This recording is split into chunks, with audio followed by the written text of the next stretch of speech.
You're listening to a Mash Those Buttons podcast. Visit mashthosebuttons.com for a full podcast schedule.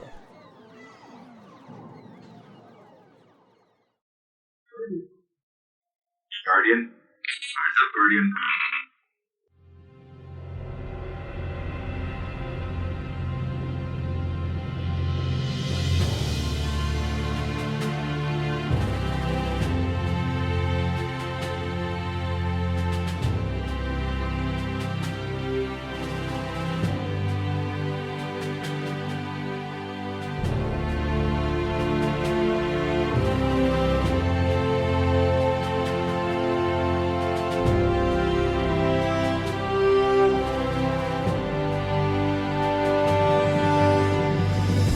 Hello and welcome to all the Sentinels, Arcstriders, and Dawnblades to episode 72 of In Orbit, Mash Those Buttons podcast dedicated to Destiny and to you, the Destiny community. Wherever you are and whenever you're listening, we thank you as always for making us a part of your Destiny experience. My name is Jorge. My name is David. And I'm Jordan. And before we get started, we want to make sure that you check out all the other killer podcasts available here on the Mash Those Buttons network by checking them out, at www.mashthosebuttons.com. Get involved with us in Orbit by sending us emails to inorbitpodcast@gmail.com or send us tweets at inorbitpodcast. On today's show, we go over all the E3 hype. We finally get to see Emperor Dominus Skull, and we're going to go over our thoughts on everything that came out of E3. But before we get started, David, how has your week been? Oh, my week's been pretty good. It's been busy, just like the past few weeks. Been working a bunch, but have had a bit of time to hop onto the PlayStation. Haven't been playing much Destiny, though. I've been on a Skyrim grind just because I really want to play D2. And anytime I go into Destiny 1, I just end up on YouTube watching videos of D2. Yeah, and pretty soon you'll be able to get your sweet, sweet hands on that sweet, sweet game. 1 month.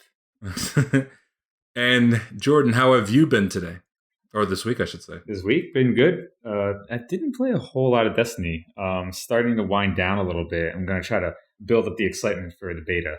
So, did a lot of housework and rode my bike a lot, and I worked. It's been pretty chill. All right. So with that, let's just jump into the news. So we finally get some information about when the beta is going to be going live. For those that don't know, July 18th will be the PlayStation 4 pre-order beta date. So if you pre-ordered a game and you're on PlayStation 4, you get it 2 days before everybody else. July 19th will be the Xbox One pre-order beta early access. July 21st will be the open beta for PlayStation 4 and Xbox One. So if you didn't pre-order, you have to wait until the 21st.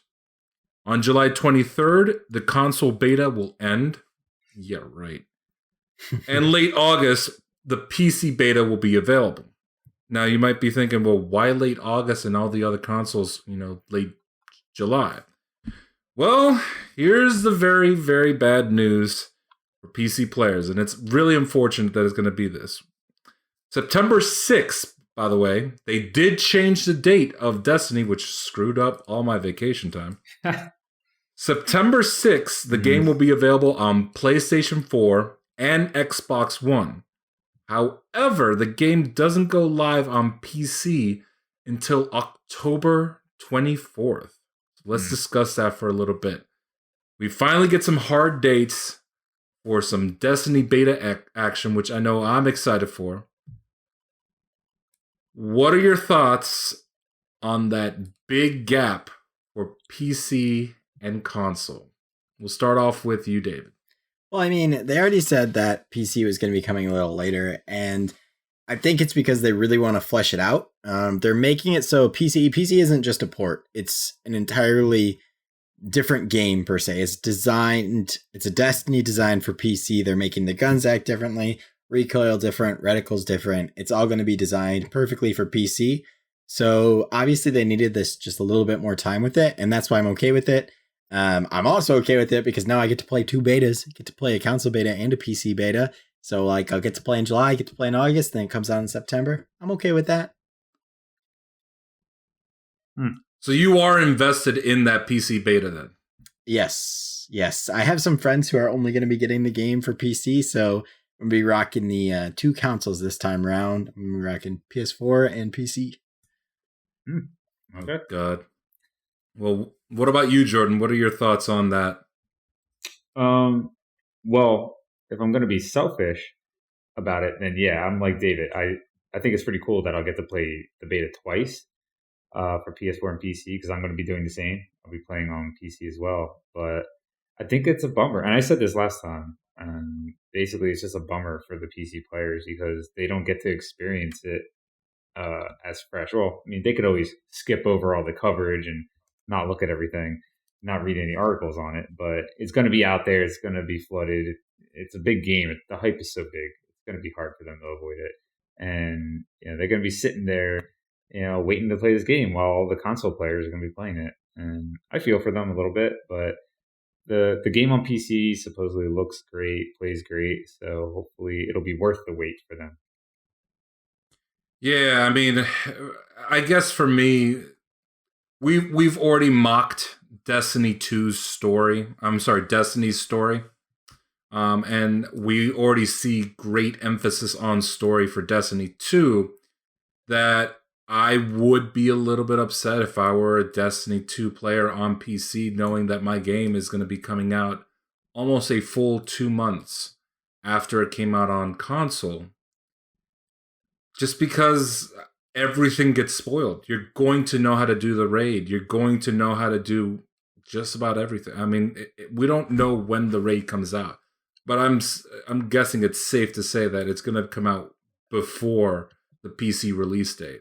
So by the time those PC players get it, they're going to be rushing through the content to get their hands on the raid, and then starts to grind on for them. So this is really unfortunate that it's going to take that long to get it to PC. I wouldn't, if I were a PC player and they told me it was going to be delayed by 2 weeks, fine, maybe. But like almost 2 full months, that's a long time. That's pretty bad. Well, I mean, it's a month and a half. It's not 2 full months, and almost 2 months. Month and a half. You're going from the 6th of September to the 28th. That's a pretty big gap. That's almost 2 months. A month and a half. Okay, but here's the thing. We don't know if, like you said, we don't know when the raid's coming out. So for all we know, the raid might not come out till after PC has the game. Which at a point, yes, the PC raid release will probably be delayed beyond the console. But I play with people who still don't know how to do Vault of Glass. So it's very easy to not have a raid spoiled for you. You just have to not pay attention. And I know it sucks. Like, you want to see the content, but if you are really invested in getting a pure experience of the story and the strikes and the raid, and you don't want any of that spoiled, just don't look at it. I know you have to wait a little longer, but if you're going to be invested in just the PC edition, then I think you should be willing to invest in waiting that extra month. It's just like there are a ton of people who will skip the beta because, or at least skip playing the story mode in the beta because they want that to be a fresh experience when it comes out on September 6th.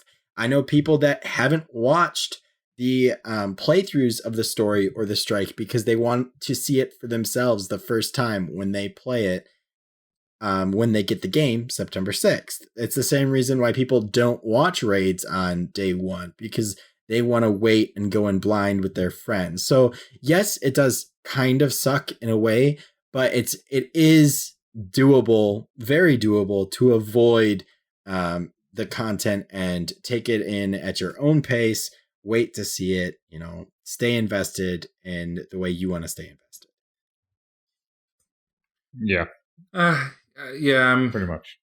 It's just, that's a lot of time to like mute everything. It's going to be all over the place, especially a game like this.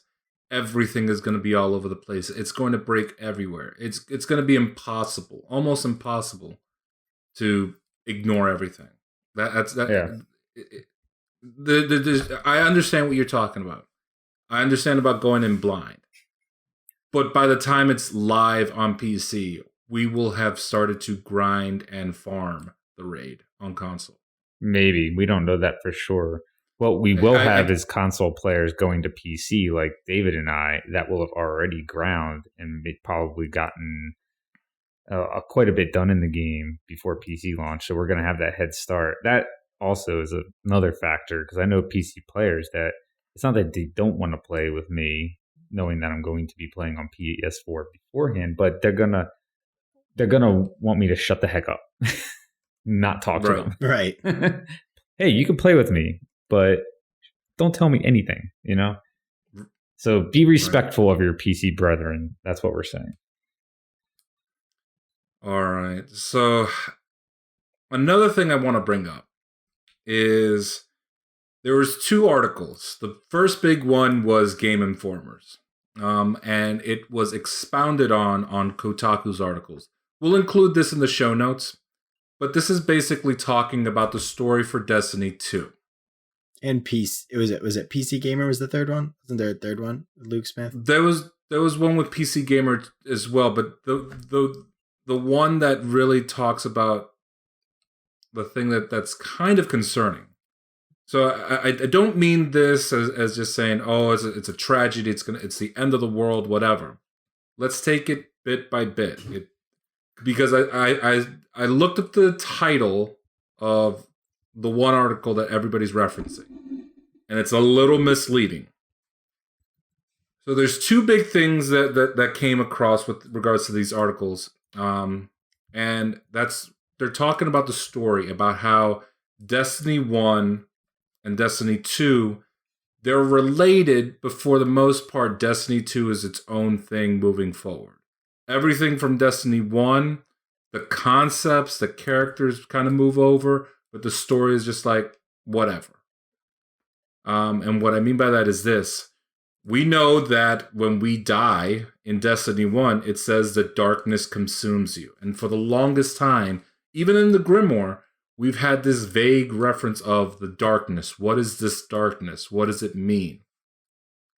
And it turns out, at least for the new story of Destiny, when they fixed everything up from the fiasco, they don't have a real grip of what the darkness is.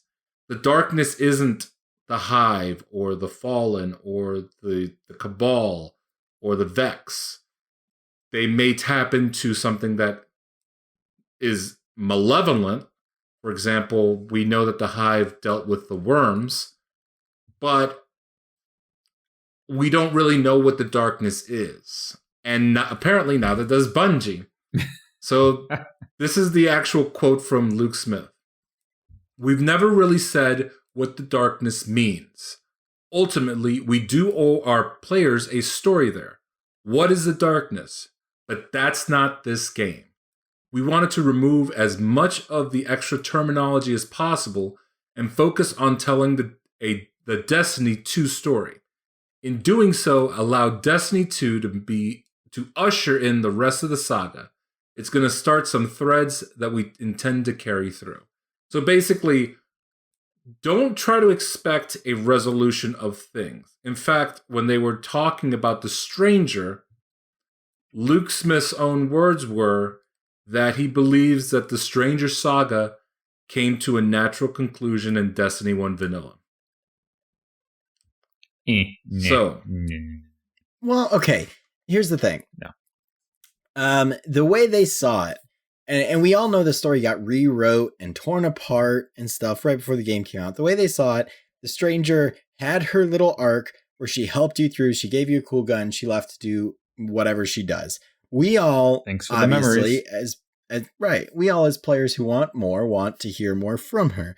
So it's understandable that, well, they think her story arc is done because they put an end to it in their mind. We think there's more. And part of that comes from the fact that she was talking to someone halfway through. And like, we never got to find out who she was talking to. So there are these unanswered questions.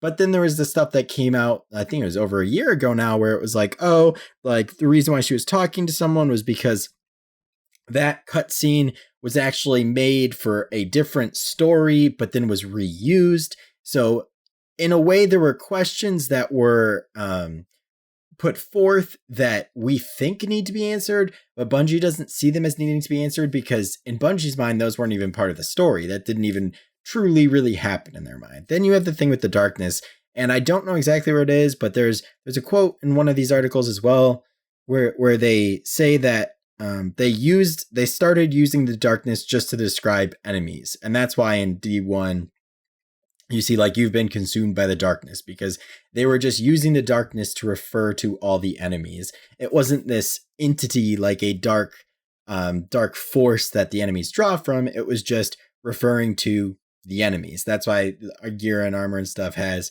minions of the darkness, because they're all just, that's what they are. They're just the minions of the darkness. But we all assume, because of the way they talked about it, that the darkness is going to be a greater thing. And they're saying that right now they won't touch on it, which is understandable because they want to. This is the game where they're taking a step back. They're really focusing on setting the story on a straight path that everybody can then follow. They say that you don't have need to have played D1 to understand D2, because D1 was just a mess. Its story sucked anyway. And they will possibly touch on this stuff later on in the series. And I think the darkness is one of those things they will touch on later in the series. But we just have to trust Bungie. And I think that from what I've seen of D2, at least, I'm starting to regain faith in that storytelling will be there. There will be some deep iteration into the game. Lore will be brought more into the game, and I hope it stays that way. So I'm just going to hold faith out on this one until we play the game. I don't think we can really judge saying that because this thing that we know from D1 isn't in the game, it's going to instantly be a problem with the story. Yeah. It's funny. The whole fact that there's sort of leaving the darkness behind sort of makes me think about where we really hear the darkness in the game. And yeah, we know Destiny 1's story was very piecemeal, but whenever I think of the darkness and listening to some of the dialogue in Destiny 1, the Traveler seems to be the one. The Traveler, what am I talking about?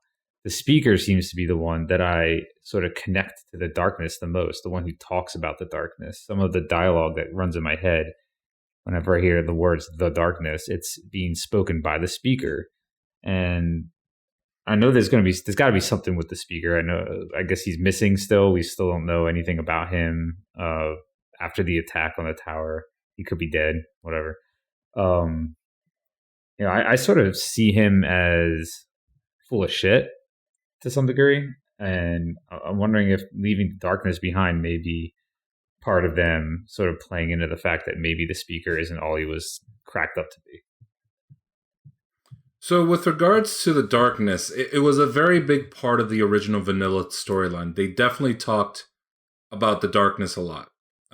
It was all over the place. The Stranger herself talking about wavering between the light and the dark.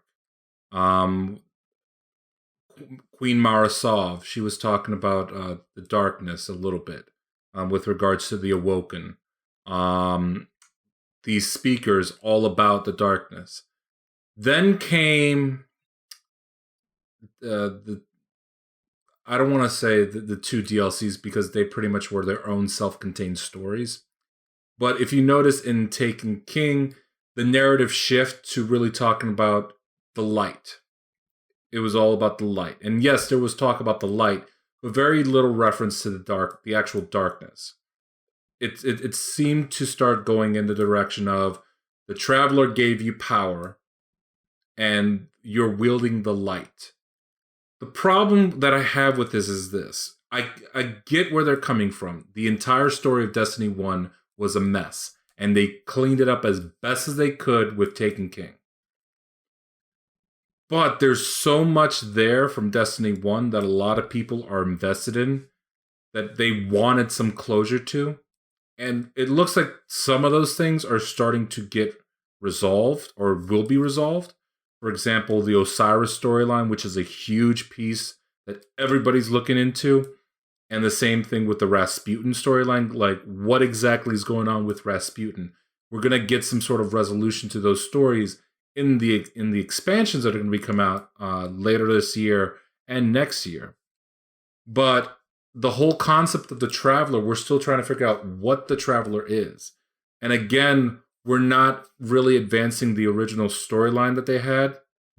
And it feels like ever since Taken King, they've been focused on telling side stories. Like, here's the story of Oryx. Here's the story of the Splicers. Here's the story of Gaul. And at a certain point, we're going to have some resolution to these things. With regards to the Exo Stranger, I get it. There's really not much that you can go with there. Like, what's so special about it? It's just that, considering that they mention the Exo Stranger in some way, shape, or form in Luke Smith's first big baby, aka the Taken King, with that exotic pulse rifle, it says coming soon or something. I forget the inscription. Like, they've already hinted at it. You put that flavor text in there. It's an obvious reference to the Stranger because the entire gun is based on the Stranger's rifle.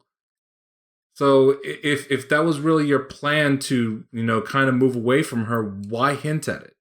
That's my beef. It's like, all this time you've hinted at the Stranger coming back in some way, shape, or form, and now it's like, we're probably gonna not touch her ever again.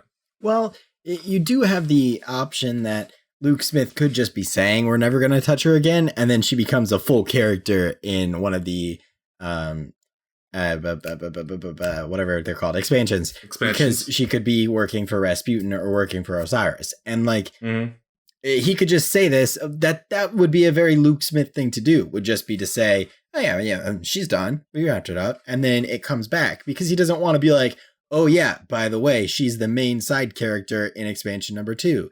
Because that just gives away everything they've been working on. So there is always that opportunity.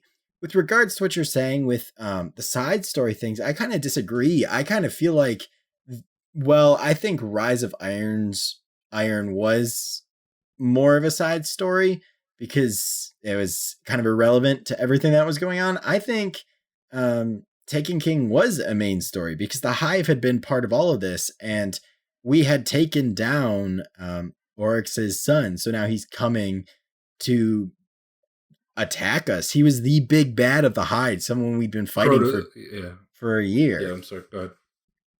Yeah, he was the big bad of the Hive, someone we've been fighting for a year, and I don't think Gaul is at all a side story because I'm not sure if that's what you meant. You kind of no. Said, So when I say side story, I don't mean that it's just okay, let me clarify. When you look at Destiny had set like original vanilla. And I understand what Luke Smith is saying.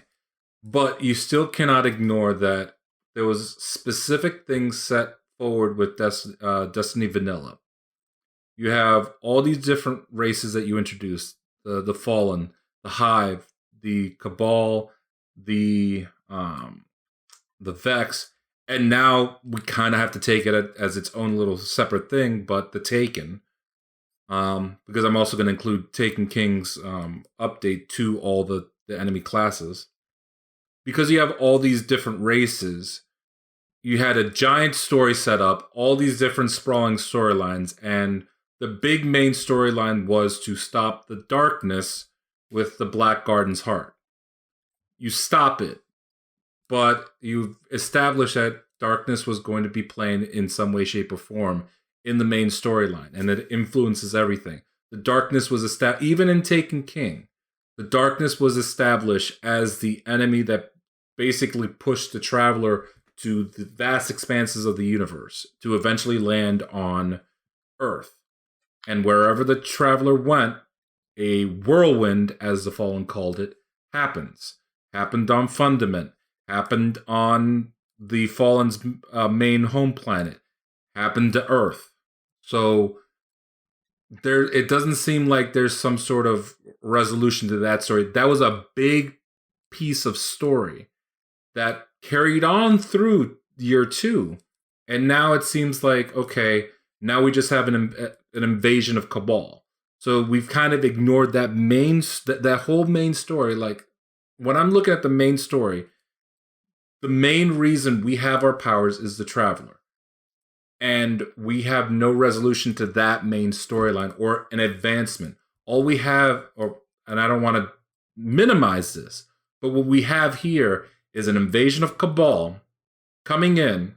The Cabal are coming in to basically take the Traveler. But and it very well may be answered. Do the Cabal know more than they're letting on with regards to the Traveler, especially Emperor Dominus Gaul, who there's a lot of story there, and he is being influenced by someone. I have to pull up his name. I apologize, I don't have that in front of me. But there very much is possibility that, hey, we're going to get more information about who the Traveler is, what the Traveler is. But based on what we're reading here, it feels like what we're dealing with is the invasion, and we're going to learn more about the history of the Cabal, which I'm completely excited for, because I feel that the Cabal are a great enemy. They were a great enemy that was basically relegated to a side status. Like, you have the Fallen, very well fleshed out in Destiny, in vanilla. You have the Cabal, the Vex, very well fleshed out. They were the final boss of the storyline and the final boss of the first raid. Then you have the Hive. We know how detailed the story of the Hive was in vanilla, into the expansions, into Taken King. So there was a lot of story there. Cabal have always been treated as a side story, except in Taken King, where they were involved. They were pretty involved, just not as heavily. We don't know anything about their leaders, their history, their culture, what they're like, other than they're 800 pounds and blow up planets for fun. Okay, well, I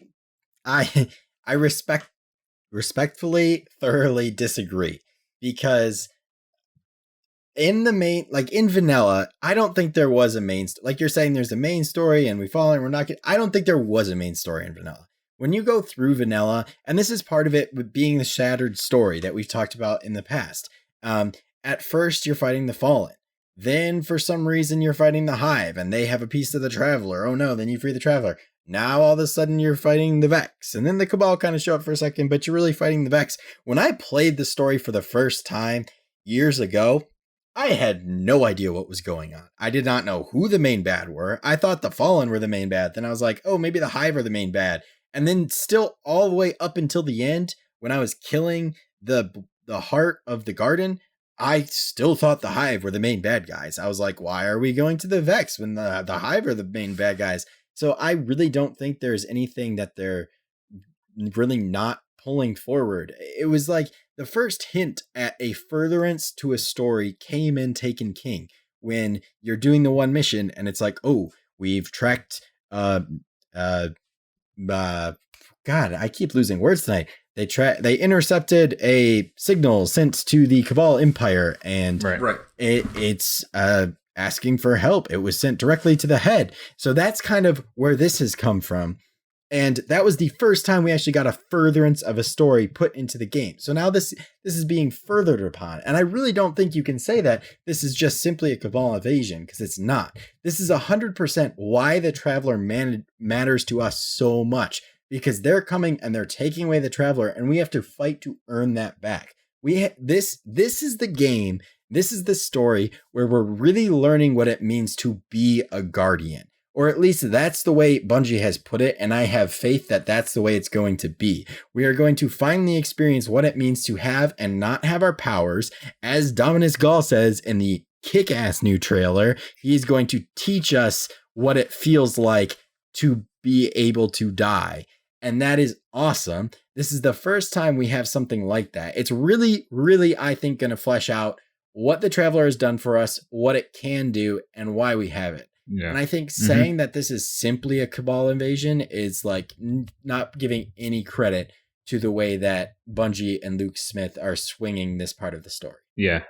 Again, I'm not minimizing the importance of the Cabal to the story, nor am I minimizing the invasion. What I'm talking about is at least how I interpreted it. I interpreted that the main force behind the darkness, or the all these enemies, is the darkness. That's what they've been hinting at the whole time. At the least in Vanilla Destiny going forward. And this was kind of further expounded on in the Grimoire. Maybe it's just me. I know a lot of people, they look at the original storyline, they're just like, I don't know where we're going here. There was no clear path. But based on all the talk, the darkness, and then all of a sudden, the darkness is gone. And they're going to eliminate that verbiage in Destiny 2, which I think is very important. But because the darkness was such a big part of Destiny 1, they kept referencing to it. You had a battle between the darkness and the light. To all of a sudden completely remove it seems weird. Well, at least this is to me, and I know a lot of people, are going with what you're saying, where the story was so confusing, where until Taken King. Well, anyway. I'm not just saying it was confusing. Just so that you understand my part, my little clarification here. When I say the darkness specifically, because that's when I'm talking about the darkness specifically, and why I'm okay with it not coming forward, is because to me, the way they explained the darkness is simply, honestly, comparing it to Star Wars terms, like, we're part of the light side and the enemies are part of the dark side. And that's what I always thought of the darkness as, is like this dark side. And when you go into like the Star Wars world, anybody can be part of the dark side, anybody can be part of the light side. It's just whether you fight for good or fight for, per se, evil. And the evil people can still think they're doing the right thing, but it's per se evil. And that's what I always thought of the darkness as. The darkness, and that's why the thing they said in the interview where they're like, oh yeah, we just thought the darkness kind of referred to all minions. And I that's how I thought of it. It was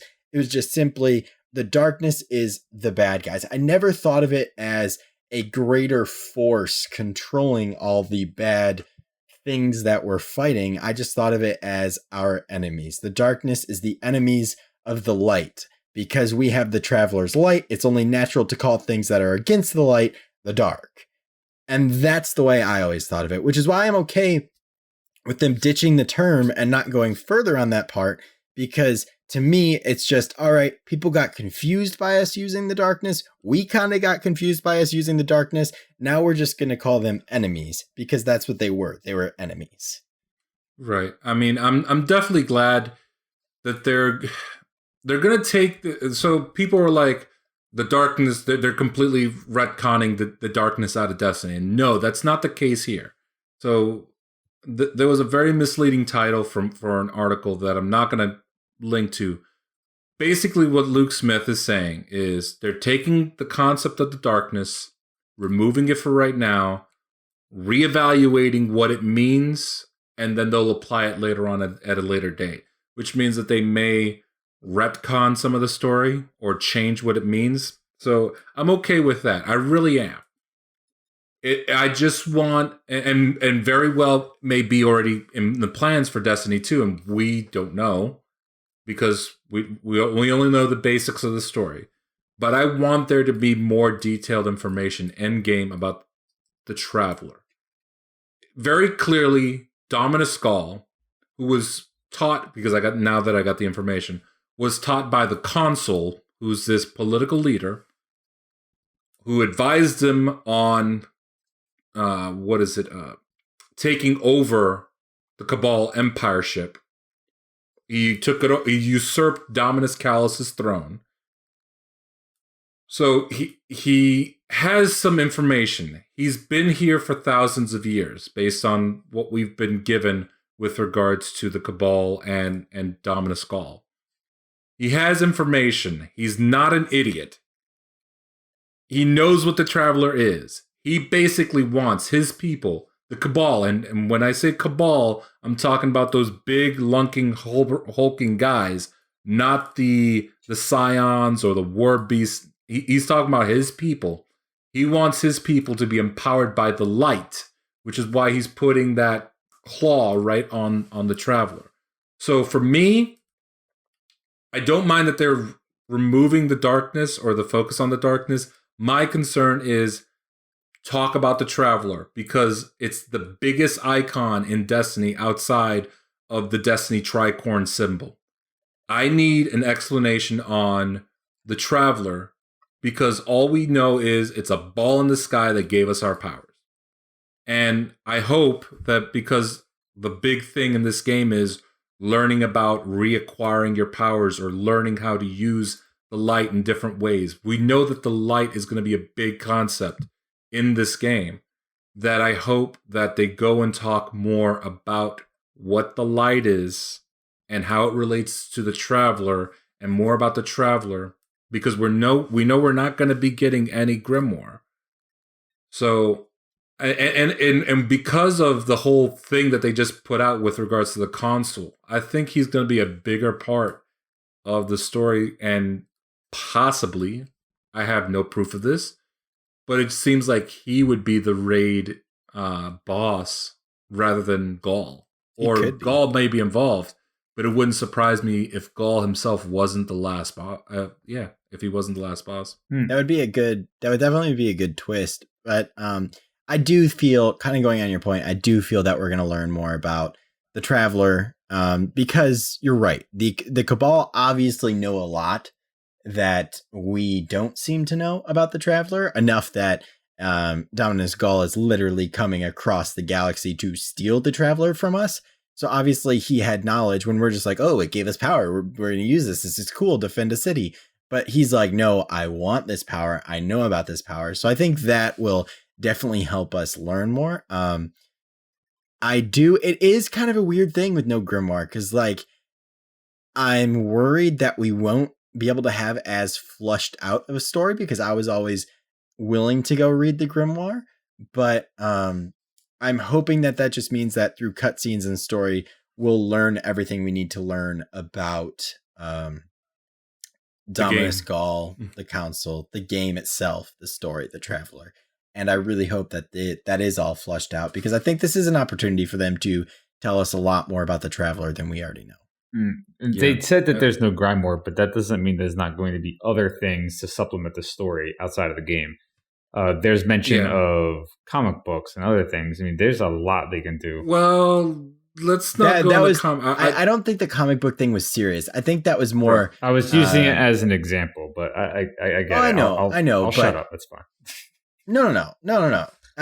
Just for clarification, because... God forbid I speak. Do you remember when Luke Smith... it was years ago, he did an interview and he said something. I forget what he said, but people took it a very wrong way. I think the comic book thing could be the same way, where he says the Stranger could come back in a comic book. People take that as, oh, like Luke Smith's he's endorsing a comic book. There's a comic book. No, it's like Luke Smith thinks the character's cool, so it could come back in a comic book form. Write your own, basically. But I don't think we'll see anything like that soon. Yeah, I mean, jumping on Jordan's point, there is going to be in-game lore. So when you get an exotic, you get to read about it, and it wouldn't surprise me if there was more details in there. We already know, remember that concept that was introduced in Taken King that kind of fell along the wayside, where you can scan objects, kind of like Metroid Prime. That's coming back. So there's a lot of story that it's going to be in there. You have to look it out. And if you just want to go through the mission and not scan things, that's completely up to you. The story is going to be what you make of it. You have to put the work in to basically get it. I think that there not being any Grimoire is going to be a good thing, because it forces them to keep the story in game. So yeah. I think, to Jordan's point, there is going to be a lot of sources for the story.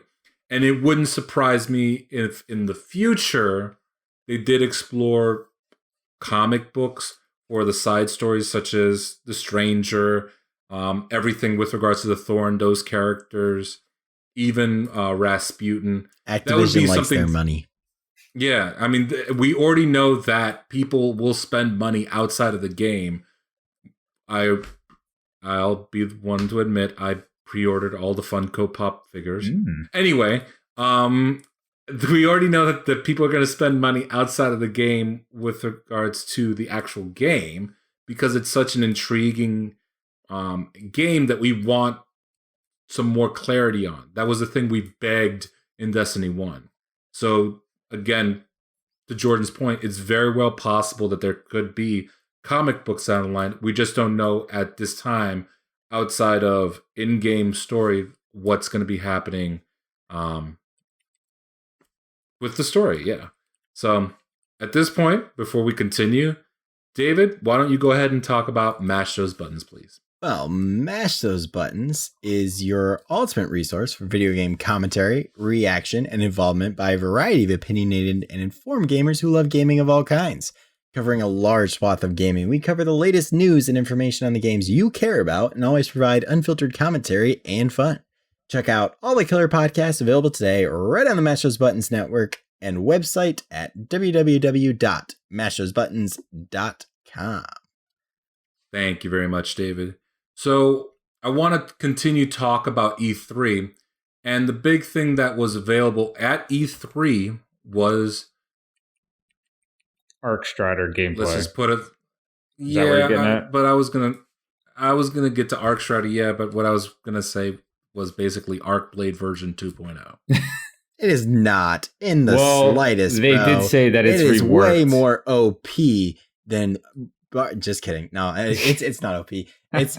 I think from what I haven't played it, from what I've heard, it seems like it's going to be totally different than Blade Dancer because they basically. I mean, Bungie described it as, Blade Dancer was stealth and this is agility. That's like the same thing, Bungie. Like, don't get that confused. No, I think the way it's set out, I feel like it is more fleshed out than Blade Dancer ever was and will feel very different than Blade Dancer ever did.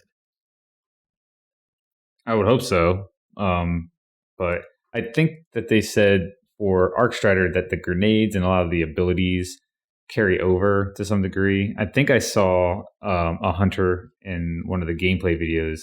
He tossed one of the grenades that I know a Blade Dancer has. I can't think of the name, but it was the same thing. They have all three grenades that the Blade Dancer has. It's the same grenades? Okay. Well, yeah, it's the skip, the flux, and the arc bolt. Yeah. I did like the way they animate the super for the Arc Strider more than they had animated the Blade Dancer. It looked really, really good in my opinion. The way he danced around and could like rush forward.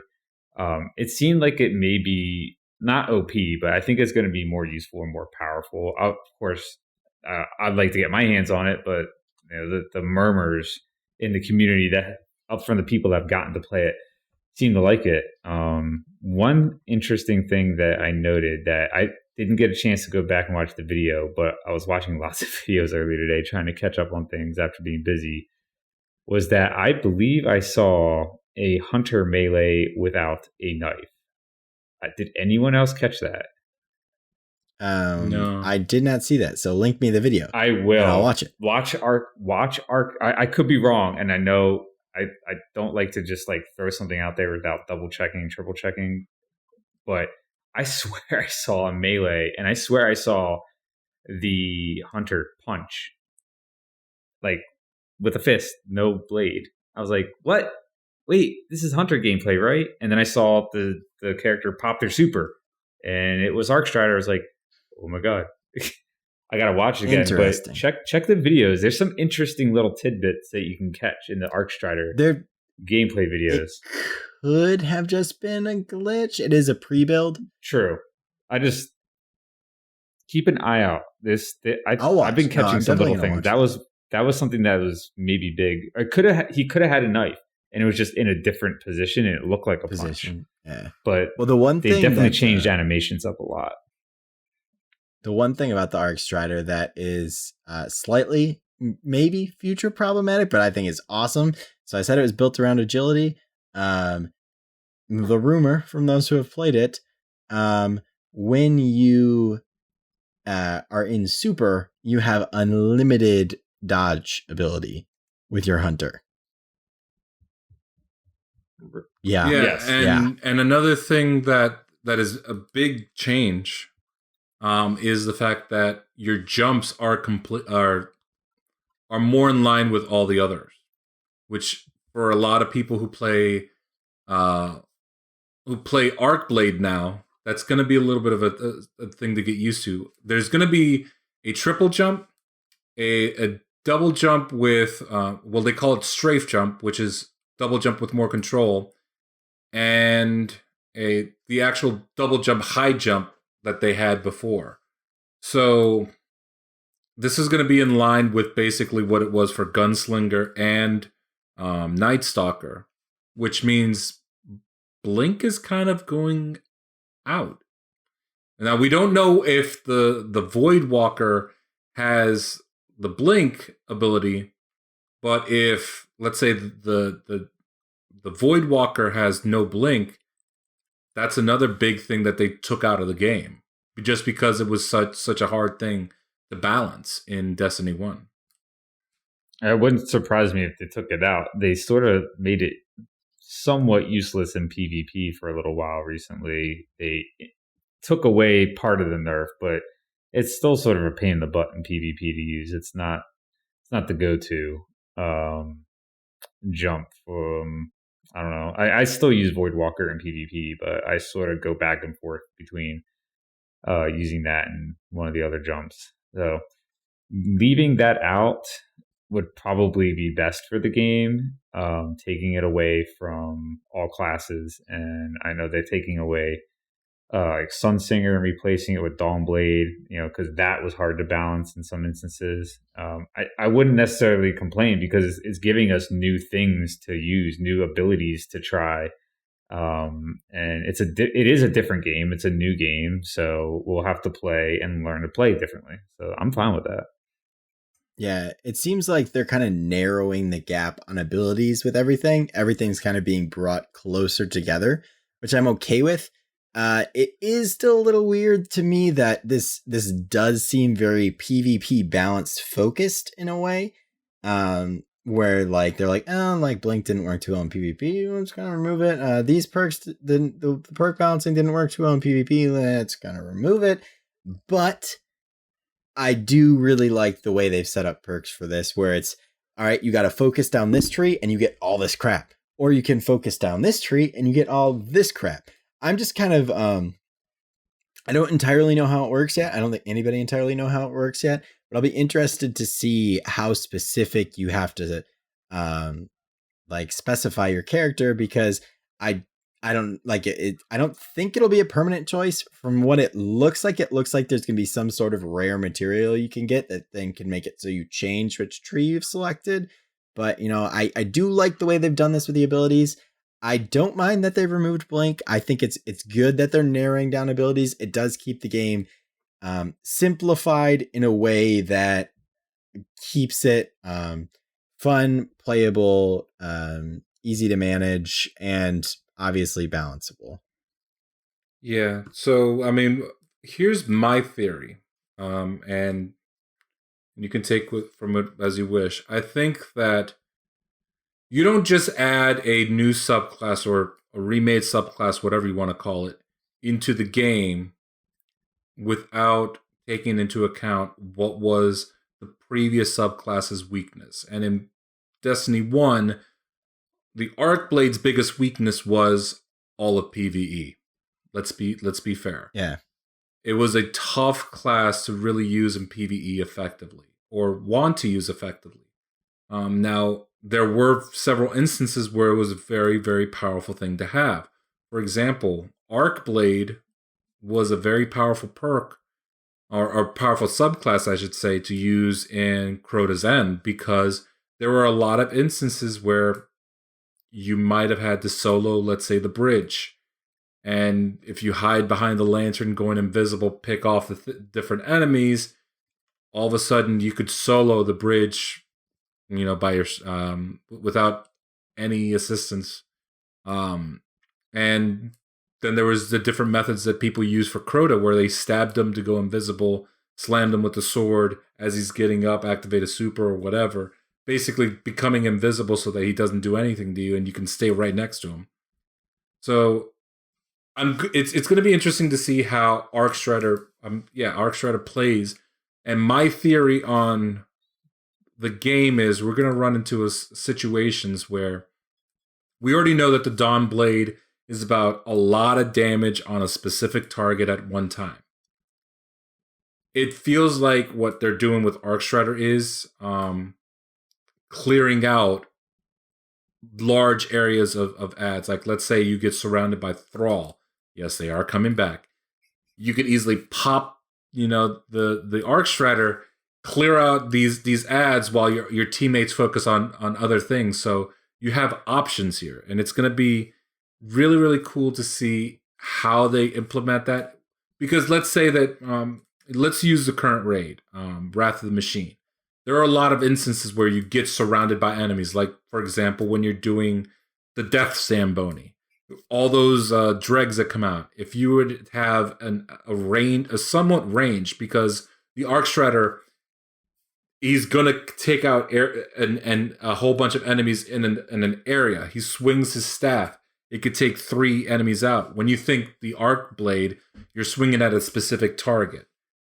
This is a staff that's going to take out 3 enemies with one swing. Plus, you have like slam. You have a lot. I'm sorry. Plus, you have a slam. Yep. Right. So there's a lot of opportunity to take out a lot of ads while your team focuses on, the main objective. So I'm going to be interested to see how this plays in PvE, and I hope that it becomes more useful than Arcblade is in PvE. I'm just concerned that there wasn't some sort of at least a mid-range attack, or from what we've seen. I really, really want the Arc Strider to be effective, not just in PvP, but definitely in PvE, where Arcblade did not do the work. Well, go ahead. I'm sorry. I was just going to say the thing about mid-range is because he has the unlimited rolls, which doesn't affect your super ability at the moment, you can close down gaps very, very fast and then jump up, slam.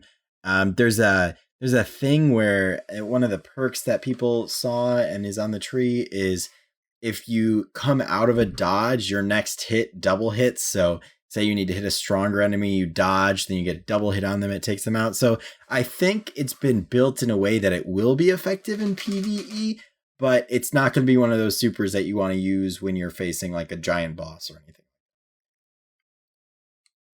We'll see. Yeah, I mean, one big thing that we did get with regards to subclasses is we finally got the confirmation that Sunsinger not coming back at all. Yeah. Same thing with Defender, and we already knew that Arcblade wasn't coming back because it's basically replaced with the Arc Strider. Rip to my dream of having 2 subclasses. Well, what I've heard so far, expansion. Tell me if I'm wrong, but I'm pretty sure Defender is essentially being transformed into Sentinel. It is. Well, Sentinel is basically, think Reinhardt from Overwatch, where you can put down the shield and move forward. There's going to be a lot of that going on. And I think that, at least from what I've read, I have no proof of this because I haven't played it. From what I've read, well, I mean, you're right. You're talking about the subclass. From what they're saying is Ward of Dawn is in the game, but it seems like the Sentinel has to activate it like Zavala and stay there, holding the bubble up, and then you can move forward and proceed from there and activate it again or whatever. That's an interesting take on it. See, when I read it, I didn't think they had to stay there. It just kind of sounded like you do this special thing, which I'm guessing is one of the trees. I'm guessing one of the trees will say, this is the Ward of Dawn style. This is the attacking style. But it sounded like you hold down the super and it drops a bubble. Instead of you hit it, you just activate your super, it pulls up the shield. I kind of like the way you're if you could do your super is running and at any time, if you hold down the super button again, it activates a Ward of Dawn. So you're kind of like a moving Ward of Dawn, but you don't get to move out of it. I actually would like that better. That would, one, it would make it more strategic for both PvE and PvP, because when you're using that Ward of Dawn, you're out of play. And 2, it makes sense. Plus, it was kind of shown to us in a trailer when Zavala pops it. Yeah. For me, it makes more sense that, I mean, when you're seeing the stress that Zavala has from holding up that bubble, like you're just seeing him like, I'm holding it, I'm defending these guys, I'm protecting, I'm showing what it means to be a leader. You know, that feels more powerful. So again, I have no proof. At least when I read the information, that's what it came across to me. Where, you know, activate a Ward of Dawn, hold it for a little bit, you know, areas cleared, we can move on, and then, you know, do whatever you need to do. I'm really excited to see the Sentinel in action, because I think that is going to be quite the interesting subclass, especially for the raid. Like, let's say you get into an area where you have these 3 Colossus, which, by the way, we haven't seen a Colossus yet, which is interesting. But let's say there's 3 Colossuses aiming at you in a very narrow area, and you have to push forward, and you can hide behind cover, but the easiest thing to do would be to have a Sentinel in front of you. Right there, they're done. They're reloading, moving forward. Like, I would love to see that. It almost invokes a feeling of war, and kind of like World War II, storming the beaches of Normandy. You know, pushing forward. All these enemies are firing at you. I am really, really excited to see the Sentinel in action, because I think that there's a lot of possibility. And I gotta be honest, I want to throw the shield. Me too, dude. Honestly, I want to throw the shield. Honestly, with all the stuff that's starting to come out with Sentinel about its both offensive and defensive capabilities, I'm thoroughly considering starting a Sentinel first.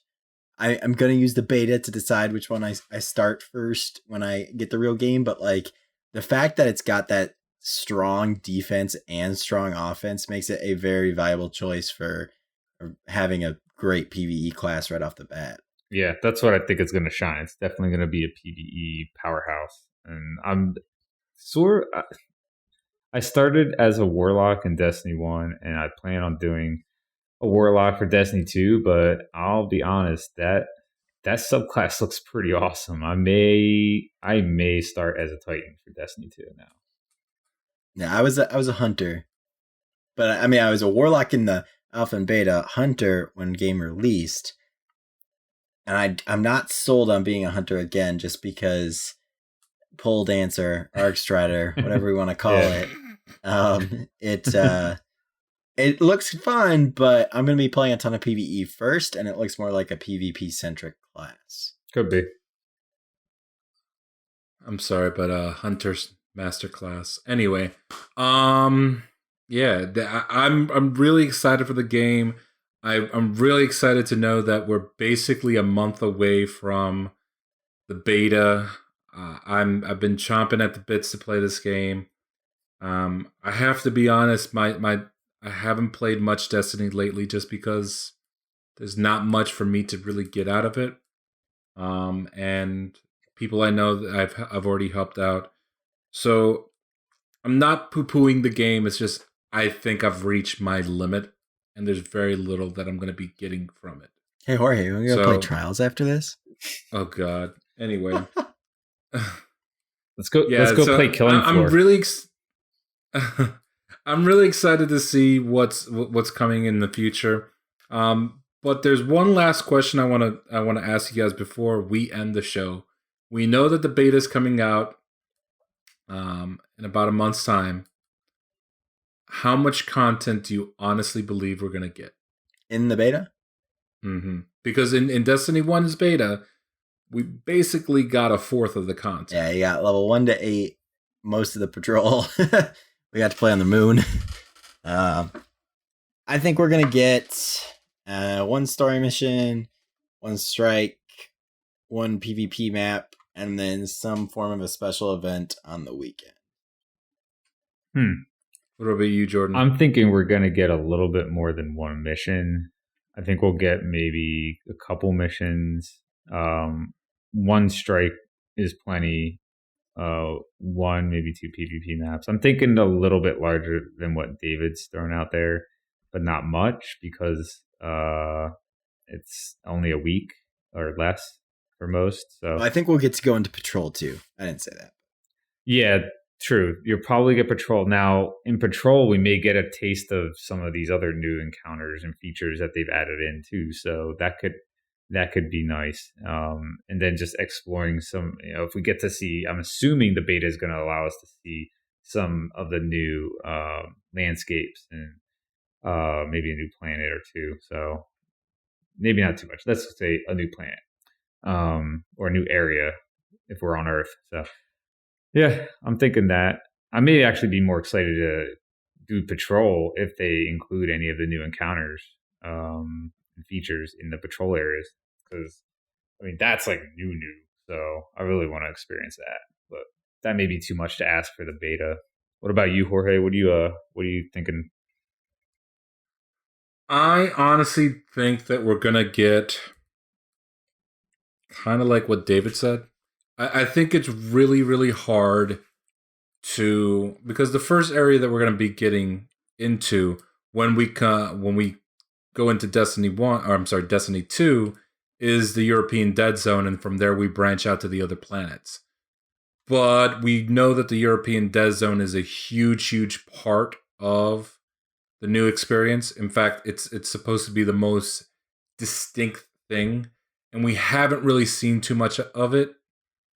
And given all the different things that are going with it, it wouldn't surprise me if they just held off on patrol and just had you focus on PvP, a strike here. Because if let's say they have 2 strikes, two missions, and PvP, you kind of control where the player goes, or at least can control a lot of where the player goes. You can put out invisible walls or whatever, and that controls the experience. Because I think one of the big things with Destiny 1's beta was there was way too much freedom. We got the whole Cosmodrome. We got the whole, every mission from vanilla Destiny with regarding the Cosmodrome was available, including the Sepix Prime Strike. Not that was a bad thing, but like when you went But back, it was and a you realized, bad thing. Yeah, I mean, when you realize that, hey, I just completed a fourth of the game, and I'm gonna have to do all that all over again. Now, obviously, things are going to be changing, like the different enemies, different weapons, what we get, what the voice acting is. They basically said that when we get to the beta, we very well may have different voice acting when the actual game comes out. So don't get too excited about what you see, because it could all change. But I would think that if you put out a couple missions, a couple strikes, and then PvP, you have a controlled experience that doesn't give away too much of the game. Oh, here's a thought. What do you think will... Oh, no. Let me rephrase this. Do you think there will be any changes from the console beta to the PC beta due to the gap? Because I'm starting... You don't think so? No? Nothing? No, I don't think so either. You don't think they'll do that? Yeah, the difference will be the quality will be better on PC because you can choose qualities on PC. True. I'm almost... that thought popped in my head. I was like, what if they throw a bone out to the PC players and allow them to experience something a little different? But nah. You don't think they'll do that? Okay. Nah. You'll experience 60 frames per second. Sure. Right. Sure. It's gonna look... One last thing I do want to bring up, I'm sorry, before we do close the show up, is we did get confirmation of what some of the console exclusive items will be for PlayStation. One of them being the Borealis exotic sniper rifle, which can change elements. But we don't know how. We don't know how. Now, for example, we had a submachine gun in there that had a risk reward, where if you got hit with arc damage, you power it up, kind of like Bishop from X-Men, and then you can unleash arc torrents on somebody. So we don't know if that's kind of in the way that a lot of these exotics will be. For example, charge it up by killing enemies, and then all of a sudden you can now shoot rainbow elemental shots. Yeah, it was the one thing we saw was a guy reloaded and the element changed. Right. Yeah, so it's going to be interesting to see what that exotic sniper rifle is going to be like. We also know that it's going to have an exotic strike, which isn't out of... I mean, we've seen that happen before. Lake of Shadows, which confirms that we will be fighting Taken. I know a lot of people in the community were like, God. I like the Taken. They're a cool enemy. I think the Taken are fun, dude. They're hard. I like the concept of the Taken compared to other enemies. They're pain in the butt. I like the concept of the Taken. It's good. I like the concept of the Taken, but I want more explanation as to why they're still around. Because based on what we saw on Taken King, the only thing that could take somebody was Oryx himself. Because Eris has the sword. No, she doesn't. You have that piece that she took. When did we get the piece she took? So when she touches the sword, it breaks down and Oryx's hilt comes in. Yeah. Mm-hmm. If you look at that hilt, the same exact hilt that you have on your Dark Drinker, your Soul, all the Raised Lighter and Arc, whatever it is, because she gives it to you when you go back to her. You realize that those exotic swords are basically a revamped version of Oryx's sword, right? No, had never thought of it that way, and I will continue to think Eris has the sword. So I'm not following that. I just want more explanation. I want more explanation on that, on the Taken, because I do think that they are a very cool class, but I want to see how they're going to explain how they're still around. So, with that, I think we're at a good spot right there. Were there any final thoughts you guys want to throw in before we close this bad boy up? Nope. Nope. I think we're good for now. There's probably a ton more to talk about. We can save it for next episode. All right, David, we'll go ahead and take it away. All right. We want to thank you all for listening to In Orbit. Thank those who tuned in live with us tonight on Twitch. We are available on a ton of platforms, so please make sure you are spreading the word. The best way to do that is to simply share In Orbit with others. We are on iTunes, Apple Podcasts, SoundCloud, Overcast for iOS, Downcast for iOS, Google Play Music, Stitcher Smart Radio, Player.fm, Pocket Casts, YouTube, and we have an RSS feed. Links to each are available right on the Mash Those Buttons website at www.mashthosebuttons.com. And make sure to stay tuned after the show to hear what's coming this week on Mash Those Buttons. And make sure to check out the other shows on the Mash Those Buttons network at mashthosebuttons.com/shows to see all of our podcasts. And for any questions regarding scheduling, check mashthosebuttons.com/schedule for scheduling details.